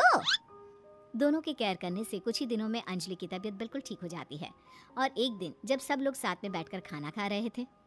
वैसे मानना पड़ेगा, तुम दोनों सास ने मिलकर बहू का ख्याल बहुत अच्छे से रखा और उसे जल्दी से ठीक भी कर दिया। सही कह रहे हैं पापा, मेरी तो दोनों माँ सारी दुनिया से अलग है, अपनी बहू से कितना प्यार करती है। हाँ मम्मी जी, आप दोनों को लगता था ना कि मैं रमा मम्मी जी की या फिर सारिका मम्मी जी की ज़्यादा केयर करती हूँ, लेकिन आपने देखा जब मेरी तबीयत खराब हुई तो आप दोनों ने मिलकर मेरी सेवा की। अब वादा करिए आप दोनों आगे भी ऐसी ही रहेंगी, क्योंकि मैं आप दोनों की बहू हूँ और दोनों से प्यार करती हूँ। सही कहा अंजलि, हमसे गलती हो गई। और मुझे भी अंजलि पर अपना इकलौता अधिकार नहीं जमाना चाहिए। हम दोनों जुड़वा हैं और हम दोनों जुड़वा सास आज से हमेशा एक साथ रहकर सुरभि और बेटे ऋतिक के साथ रहती थी। कुसुम के पति सुरेश काम के सिलसिले में अक्सर शहर से बाहर ही रहते थे। एक दिन वो अपने घर आए और कुसुम के लिए बहुत सारी दवा लेकर आए। भाग्यवान, कहाँ हो तुम? अरे आ गए आप, इस बार बहुत दिनों में आए। और मैंने आपको जो घुटनों के दर्द की दवाई लाने के लिए कहा था वो तो लाए हैं ना आप? हाँ हाँ, तुमने जो भी कहा था वो सारी चीजें ले आया हूँ, बस अब एक गिलास पानी तो पिला दो। सुरभि, एक गिलास पानी तो लाना। सुरभि जल्दी से पानी लेकर आती है। सुरेश सुरभि के सर पर हाथ रखता है और उसका हालचाल पूछता है। बहू, ये तुम्हारी सास के लिए मैं कुछ दवाई लाया था, तुम देख लो ये दवा। तुम्हारी सास तो है भुलक्कड़, किसी और दवाई की जगह कोई और दवाई खा लेगी तो लेने के देने पड़ जाएंगे। सुरेश एक एक करके सुरभि को दवाई बताने लगा। देखो, ये घुटने के दर्द की दवा है, यह घुटनों के दर्द के लिए मालिश का तेल है, रोज रात को मालिश करनी है इससे। ये बीपी की दवा और ये कमर दर्द की। एक दवाई की शीशी हाथ में लेकर कहते हैं, लेकिन ये दवाई किस चीज की है? लगता है मेडिकल वाले ने गलती से दे दिया। सुरेश कुछ दिन अपने घर वालों के साथ रहता है और फिर शहर से बाहर चला जाता है। सुरभि रोज अपनी सास को दवाई दे देती है, लेकिन एक दिन वो घर के काम में बहुत व्यस्त होती है और अपनी सास को दवाई देना भूल जाती है। लगता है सुरभि को आज बहुत ज्यादा काम है। चलो कोई बात नहीं, मैं खुद ही दवा ले लेती हूँ। अरे वाह, ये दवाई तो बहुत स्वादिष्ट है, थोड़ी सी और पी लेती हूँ। इस तरह कुसुम थोड़ी थोड़ी करके हंसते वाली दवाई की पूरी बोतल ही पी लेती है। माँ जी, आज मेरे मायके वाले आ रहे हैं, भैया का फोन आया था। क्या कहा, मायके वाले? अरे तो तू यहाँ क्यों खड़ी है? खाने में कुछ अच्छा सा बना ले। माँ जी, आप इतना हंस क्यों रही हो? आप मेरे मायके वालों का मजाक तो नहीं बना रही हो ना? नहीं नहीं नहीं, मैं कहाँ मजाक बना रही हूँ। मैं तो बस बता रही हूँ। माँ जी, आप झूठ भी बोलती हैं, आप अभी तो हंस रही थी। कुसुम हंसती ही रहती है। सुरभि वहां से चली जाती है और खाने की तैयारी में लग जाती है। थोड़ी देर बाद सुरभि का भाई और सुरभि की माँ आते हैं। कुसुम उन्हें अंदर बिठाती है और अपनी सास को बुला लाती है। समधन जी, कैसे हैं आप? मैं तो ठीक हूँ। आप बताइए, आप कैसे हैं? आंटी जी, आप इतना हंस क्यों रही हो? मैं कहाँ हंस रही हूँ बेटा। जब कुसुम लगातार हंसे जा रही थी तो उन्हें इंसल्ट फील हुई और वे वहां से जाने लगे। अच्छा बहन जी, हम चलते हैं, आपकी मेहमान नवाजी का बहुत बहुत शुक्रिया। सुरभि की माँ जा ही रही थी, तभी उसका पैर फिसल गया और वो बहुत तेज गिरी। माँ, आप ठीक तो है? अरे बहन जी, आप ठीक तो है? आपको चोट तो नहीं लगी ना? आप मुझसे पूछ रही हैं या मेरा मजाक उड़ा रही हैं? बहन जी, पहले तो आप इतनी बदतमीज नहीं थी, लेकिन अब क्या हो गया है आपको?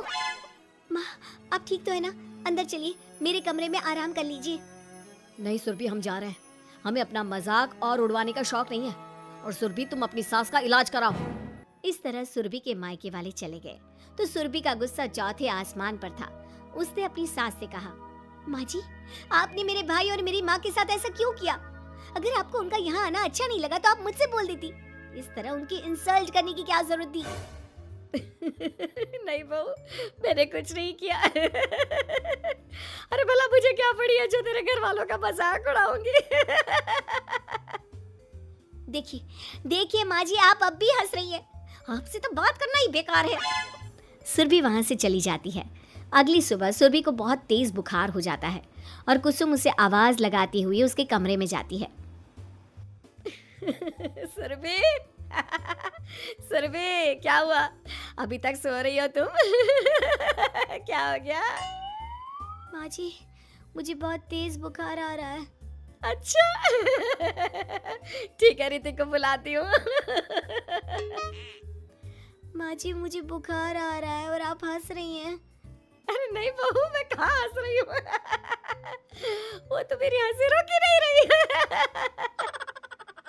माँ जी, जब आपकी तबीयत खराब होती है तो मैं आपका कितना ख्याल रखती हूँ और आप मुझ पर हंस रही हो। चले जाओ आप यहाँ से। बहू सुन तो सही। नहीं माँ जी, आप जाओ यहाँ से। अब तो आपके बेटे ही आपसे बात करेंगे और मैं पापा जी को भी बताऊंगी कि आजकल आप क्या कर रही हैं। जब ऋतिक घर आया तो सुरभि ने उसे सारी बात बताई। मुझे तुम्हारी बात पर विश्वास नहीं हो रहा। माँ तो तुमसे बहुत प्यार करती है, फिर वो तुम्हारा और तुम्हारे घर वालों का मजाक क्यों उड़ाएंगी? खैर अभी छोड़ो इस बात को, अभी तो तुम मेरे साथ चलो, तुम्हारी दवाई ले आते हैं। कुछ दिन में सुरभि ठीक हो गई। एक दिन ऋतिक को पता चला कि उसकी मौसी के बेटे राहुल की तबीयत बहुत खराब है, तो वो अपनी माँ और पत्नी को लेकर हॉस्पिटल पहुंचा। मौसी जी, कैसे हैं राहुल भैया? बेटी, इतने दिन हो गए मेरे राहुल को बीमार हुए, लेकिन उसकी तबीयत में कोई सुधार नहीं आ रहा। अरे छोटी, हुआ क्या है राहुल बेटे को? कुछ बता तो सही। माँ, आप हंस क्यों रही हो? कहाँ हंस रही हो बेटा? मैं तो अपनी बहन के बेटे के लिए परेशान हूँ। माँ, ये क्या तरीका है? रहने दे बेटा, ये तो मैंने सुना था कि मुसीबत में साया भी साथ छोड़कर चला जाता है। आज मैंने देख भी लिया। अरे नहीं बहन, मैंने ऋतिक और राहुल में ना कभी कोई फर्क नहीं किया। फर्क तो दिख रहा है कुसुम दीदी। अगर आपकी बेटे की तबीयत खराब होती तो आप ऐसे हंसती क्या? ऋतिक बेटा, ले जा अपनी माँ को यहाँ से। ऋतिक बहुत गुस्से में अपनी माँ से बात करने लगा, लेकिन कुसुम तो सिर्फ हंसे ही जा रही थी। ऋतिक ने अपने पापा को फोन करके बुलाया और उन्हें सारी बात बता दी। बेटा, तेरी माँ तो अपने घर वालों से बहुत प्यार करती है और वो बहुत समझदार है। वो ऐसी हरकत कभी नहीं कर सकती। जरूर कोई ना कोई बात है। कल मैं उसे डॉक्टर के पास ले जाऊंगा। शाम को खाना खाने के बाद सुरभि कुसुम को दवाई देने के लिए गई तो उसने देखा कि दवाई की वो बोतल तो बिल्कुल खाली थी जो सुरेश गलती से ले आया था। सुरभि ने वो बोतल सबको दिखाई। अरे, ये दवाई तो गलती से आ गई थी और मुझे तो पता भी नहीं कि ये किस मर्ज की दवाई है। कुसुम, क्या तुमने ये दवाई पी थी? हाँ जी, एक दिन जब बहू काम में लगी थी ना, तो मैंने ये दवाई पी कर देखी थी। मुझे दवाई बहुत स्वादिष्ट लगी तो मैंने सारी पी ली। माँ, आपको दवाई स्वादिष्ट लगी? अरे आप भी बच्चों जैसी बात करती हो। ऐसे कोई भी दवाई नहीं पीनी चाहिए, इससे कोई बड़ा नुकसान भी हो सकता है। मैं अभी डॉक्टर से पूछ कर आता हूँ। ऋतिक डॉक्टर के पास गया और कुछ देर में वापस घर आकर सबको बताया। माँ ने जो ये दवाई खाई है ना, ये हंसने वाली दवाई है और माँ ने एक साथ बहुत मात्रा में दवाई खाई है, तो इसका असर थोड़े समय तक तो रहेगा। उसके बाद माँ बिल्कुल ठीक हो जाएगी।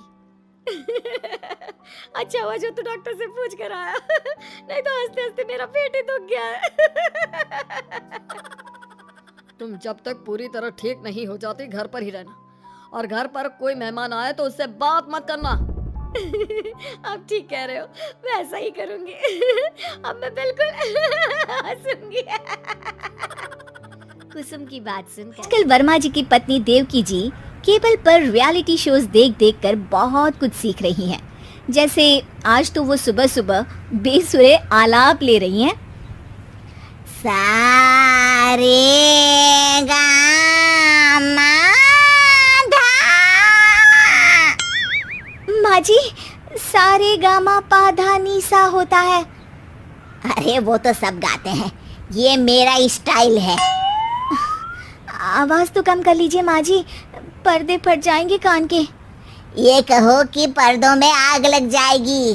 देखना, मेरी आवाज सुन के जज आग लगा देगी, आग लगा देगी, तू तो आग लगा देगी, ऐसा बोलेंगे। सरिता वहां से परेशान होकर चली जाती है और सास रियाज जारी रखती है। सारे गाओ, सारे नाचो। तभी बाबूजी दुकान से लौटते हैं।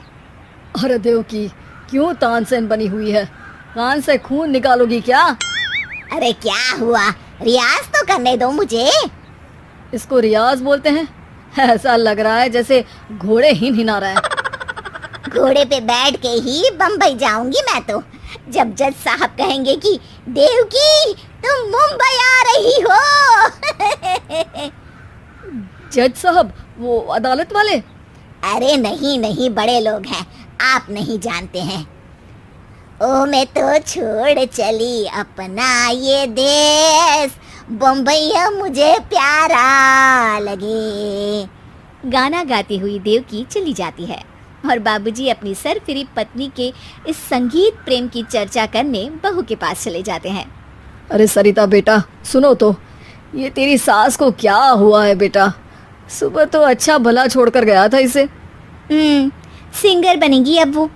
सिंगिंग रियलिटी शो में जाने की सुबह से तैयारियां चल रही हैं इनकी। हाँ, अब तो कोयल के सुर मेंढक छेड़ेगा। हे भगवान, सद्बुद्धि दो इसे। इधर बाबूजी भगवान को कहते हैं और उधर राधा रानी प्रकट हो जाती है, देवकी की मोहल्ले की सबसे पक्की दोस्त। क्यों री देवकी, काहे इतना गला फाड़ रही है? कोई चीखने चिल्लाने का कंपटीशन है क्या? अरे ये देख, नया सिंगिंग शो, मैं भी गाऊंगी, हिंदुस्तान के दिलों की धड़कन बनूंगी। अरे इतना बेसुरा गा के दिलों की धड़कन नहीं, दिलों का अटैक बन जाएगी। इससे तो अच्छा है कि नाच ही ले। वैसे भी दिन भर मोहल्ले में नाचती तो रहती है तू, कभी इसके घर कभी उसके घर। देवकी को समझ में आ जाता है कि उसका गाना किसी को पसंद नहीं आ रहा।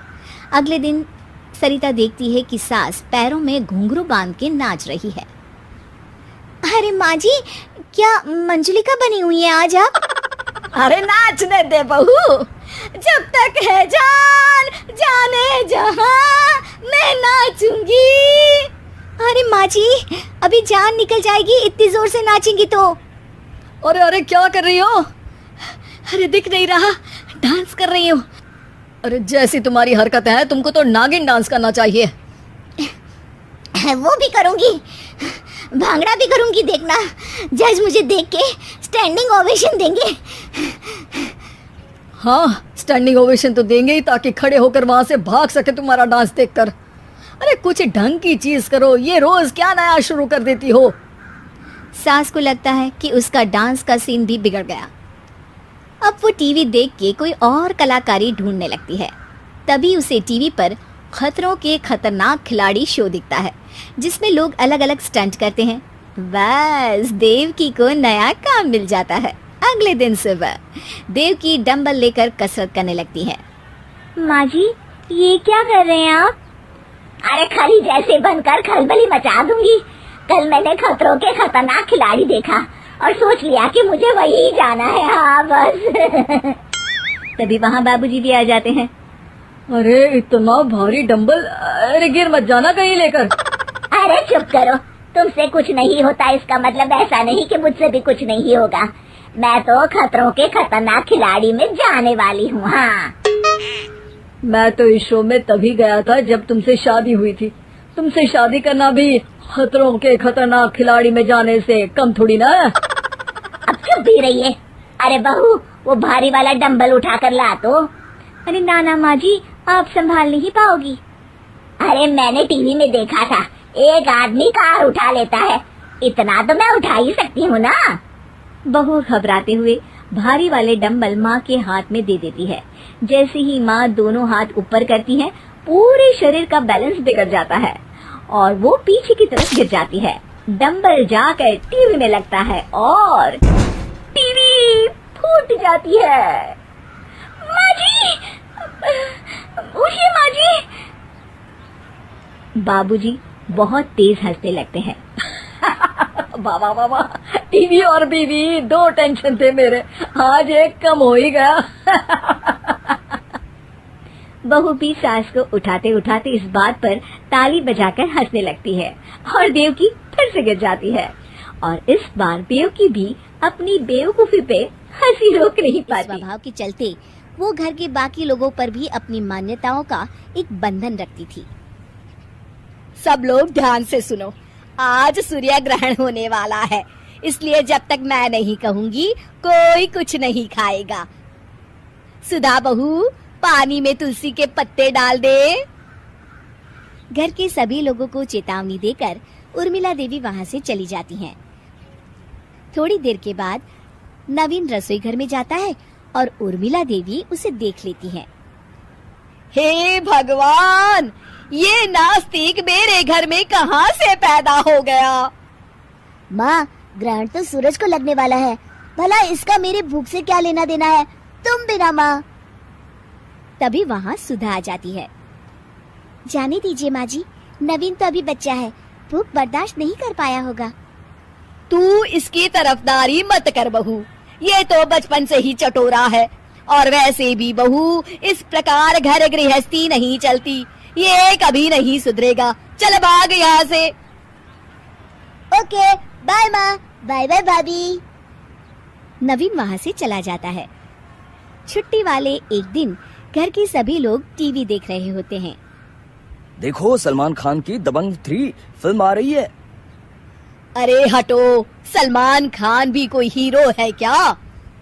बहू, आज तो टीवी पर जय संतोषी माँ फिल्म आने वाली थी ना, 8 तो बज गए।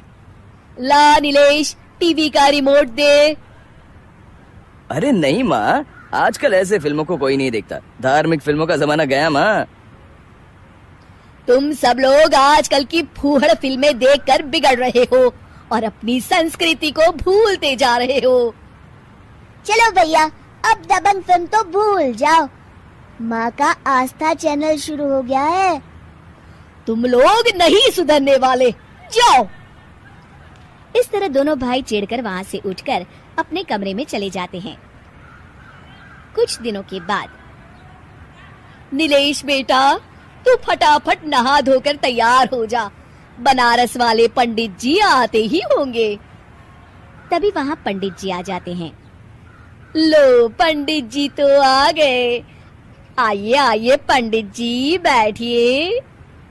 तुम तो जानती हो उर्मिला बहन, हम जल्दी किसी के घर पर नहीं जाते हैं। हमारे दर्शन पाने के लिए लोग दूर दूर से आते हैं। आप तो अंतर्यामी है पंडित जी, आपसे कुछ भी छुपा नहीं है। बड़ी परेशानी से दिन कट रहे हैं। इसीलिए तो हम आए हैं। आज से ठीक 10 दिन बाद हिमालय के भोलेनाथ के मंदिर में बहुत बड़ी पूजा होने वाली है। पूरे परिवार के साथ वहां जाकर तुम्हें इन सभी चीजों का दान करना पड़ेगा। फिर पंडित जी उर्मिला देवी को सामान की एक लंबी चौड़ी पर्ची देते हैं। पंडित जी, ये तो बहुत सारा सामान है, और फिर हम सब लोग इतनी दूर हिमालय कैसे जाएंगे?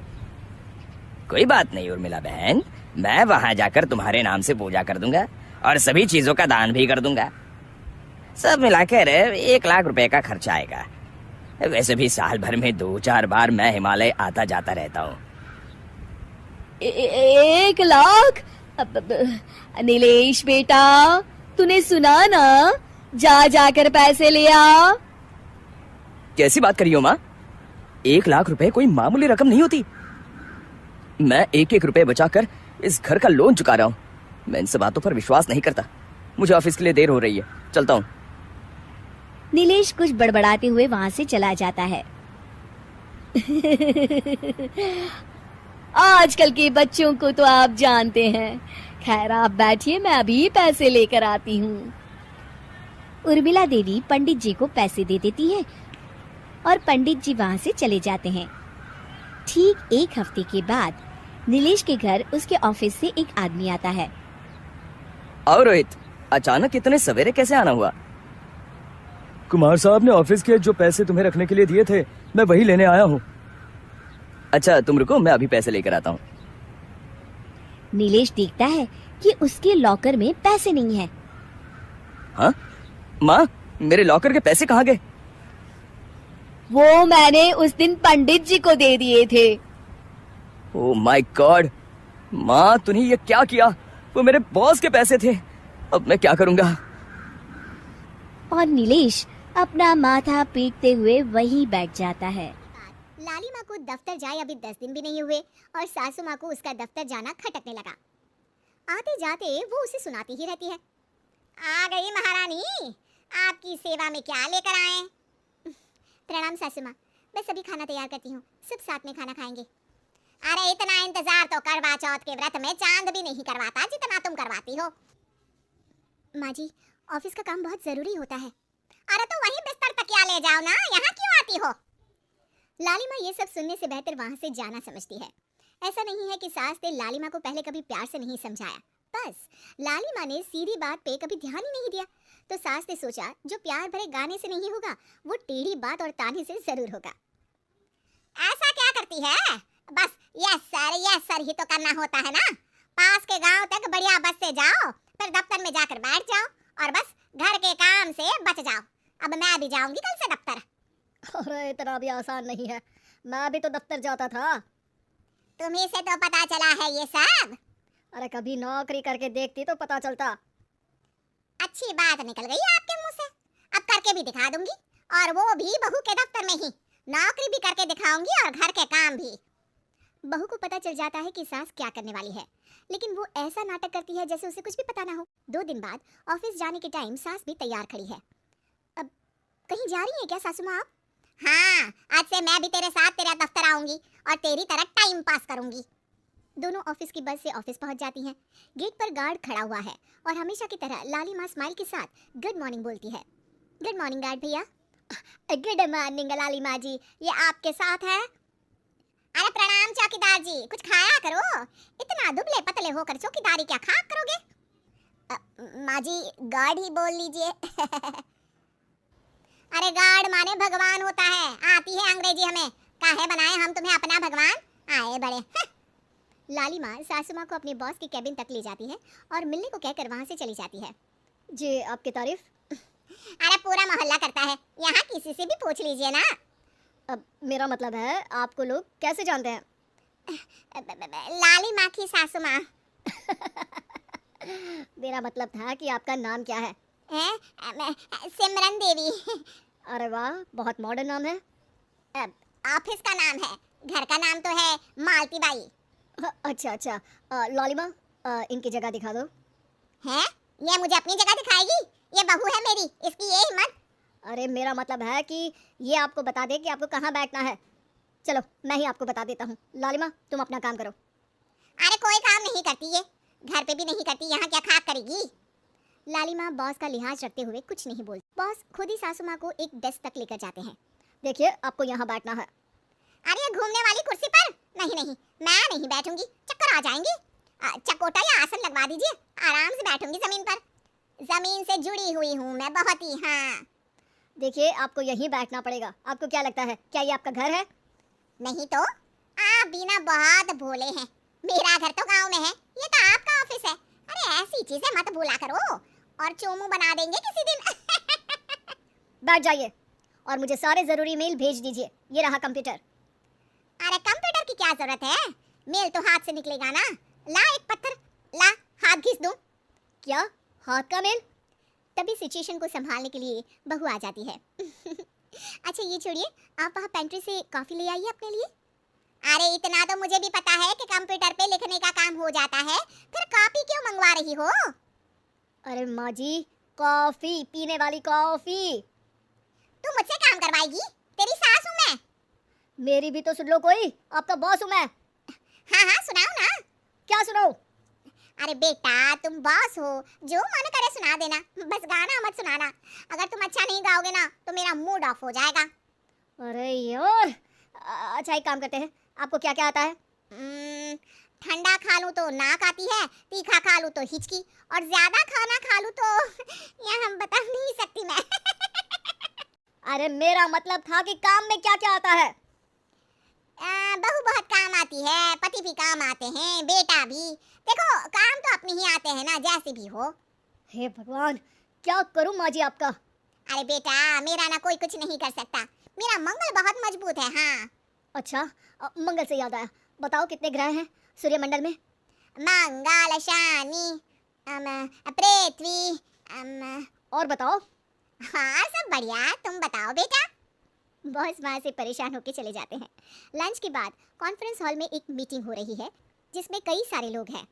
किसी को कोई आइडिया भी है कि क्या हो रहा है? हाँ हाँ, वो चौकीदार काम छोड़ के बिल्ली के साथ खेल रहा है।